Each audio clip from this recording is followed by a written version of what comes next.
I should preface this by saying that I'm not someone who watches Markiplier, nor am I someone that dislikes him, and that I've only recently played the Iron Lung game. This movie definitely has a lot of merit when you consider that this is Mark's first feature film project, and I think it's a big win out there for all indie film creators. Note that not a lot of indie filmmakers out there have access to a budget as big as Mark's, but the fact that this movie did better than other big name movies out there at the moment is quite monumental. I think the movie excels in its practical effects and visuals, like how the set isn't CGI and all the blood we see.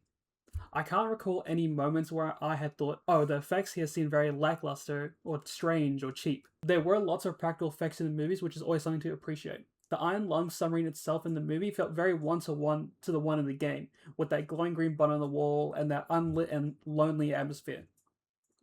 The amount of fake blood used in this movie is insane, and I mean that in the best way I can.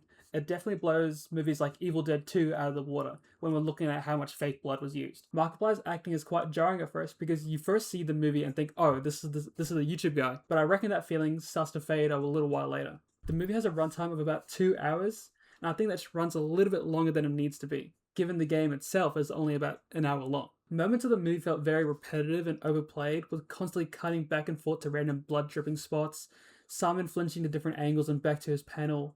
While this does set the atmosphere and sets the tone of the movie, it's definitely overplayed and feels more like a bit at times than a thriller element. The movie could have definitely been about an hour and a half long. The main criticism I have with the movie is the second half of the movie. From what I know about Markiplier, he enjoys these indie horror games that traditionally don't ever provide much context, because he plays the victim in the situation. The victim is always clueless in this environment. But I think this has shown through this movie in a way that may not have been for the best effect. The second half fails to provide context to the viewer and becomes difficult to follow, especially trying to make sense of some of the dialogue that's a little incoherent at times. The movie, especially towards the end, follows a different plot to the source material, making it confusing to viewers who have played the game already as they cut off guard with the realization that this is not going to be following the story in the game. Overall, this is a great debut from Markiplier.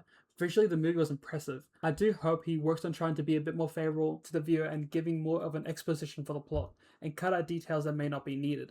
I am looking forward to more projects by Mark, and hopefully he adapts. COI is an organization founded shortly after the Quiet Rapture, composed of 3 of the remaining space stations still remaining in the universe.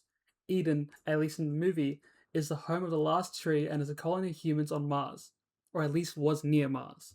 The Quiet Rapture is an unexplainable, sudden event where all habitable resources vanished, and only leaving behind space stations and inhabitable moons. The scarcity of resources broke out in a deadly conflict between the COI and Eden. Philbin Station was previously the 4th space station and was part of the COI.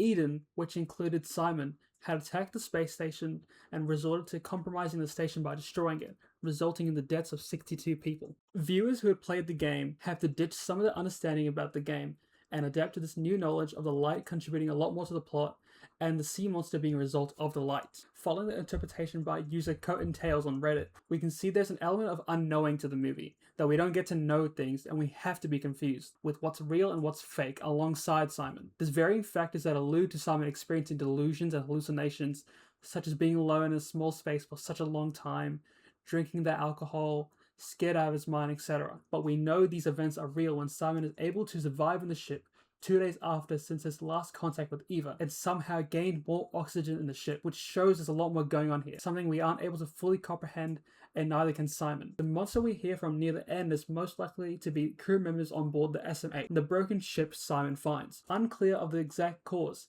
we can probably conclude that the light has caused the crew members to turn to this creature we see. We understand that it has otherworldly abilities, as it pierces through Simon's ship and talks to him. The light is able to distort reality and cause things that aren't natural, such as turning humans into monsters and skipping time. There can be a conclusion drawn that the monster had attacked Simon after he had downloaded the ship's black box to ensure information about the light doesn't reach the COI. It's unclear what the exact reason is for the monster to attack Simon. It could be a greed for the light that it doesn't want to be shared, or some other goal that we just don't understand. And for the final shot of the movie, we see the black box resting on the surface of the ocean and seeing a man-made light hit the black box.